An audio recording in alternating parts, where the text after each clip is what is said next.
एक तरफ जहां देश में बेरोजगारी बढ़ती जा रही है, गरीबी की तमाम तस्वीरें हमारे सामने आती ही रहती हैं, तो वहीं आपको सुनकर ताज्जुब होगा कि सरकारी और निजी बैंकों में 48,000 करोड़ रुपए से अधिक की संपत्ति जमा है और बैंकों में जमा इन अरबों रुपयों का कोई दावेदार तक नहीं।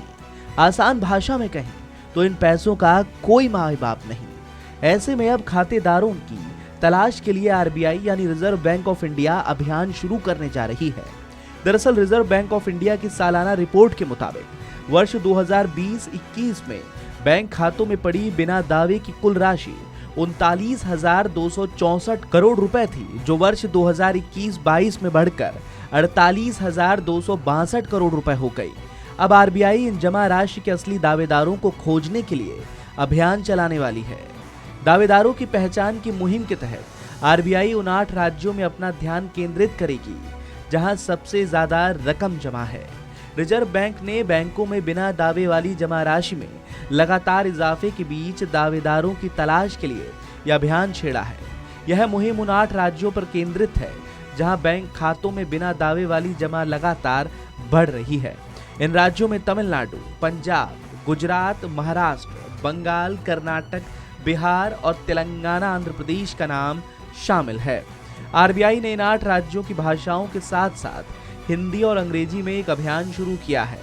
रिजर्व बैंक ऑफ इंडिया के प्रावधानों के अनुसार अगर किसी बचत या चालू खाते से 10 वर्षों तक कोई जमा निकासी नहीं की जाती तो उस खाते में पड़ी राशि को अनक्लेम्ड मनी यानी बिना दावे वाली राशि मान लिया जाता है।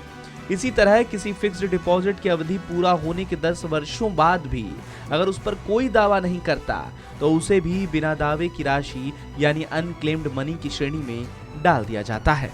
ऐसे डिपॉजिटर्स या फिर उसके नॉमिनी या उत्तराधिकारी की मदद के लिए बैंक कुछ पहचान वाले तथ्यों के साथ अपनी वेबसाइट पर अनक्लेम्ड डिपॉजिट्स की पूरी सूची वेबसाइट्स पर डालते हैं। आम लोगों को ऐसे सबूतों की पहचान कर बैंकों से अनक्लेम्ड डिपॉजिट्स क्लेम करने के लिए प्रेरित किया जाता रहा है। आरबीआई के तमाम अभियानों के बावजूद बिना दावे की गई जमा राशि मुख्य रूप से बचत चालू खातों को बंद न करने के कारण सामने आती है, जिसके खाते को जमाकर्ता आगे नहीं चलाना चाहते हैं या मैच्योरिटी के लिए बैंकों के समक्ष दावा प्रस्तुत नहीं करते। मृत जमाकर्ताओं के बैंक खातों के मामले भी हैं जहां नामित कानूनी उत्तराधिकारी पैसे वापस लेने के लिए आगे ही नहीं आते हैं। आप ध्यान रखिए कि अगर अकाउंट होल्डर की मौत हो चुकी है और उसने भूलवश अपने खाते में परिवार के किसी व्यक्ति को नॉमिनी नहीं भी बनाया है तो आपको उसकी पासबुक व दूसरे कागज लेकर बैंक में संपर्क करना होगा। इसके बाद वारिसान प्रमाण पत्र और बड़ी रकम निकालने के लिए सक्सेशन सर्टिफिकेट बैंक में जमा कराना होगा।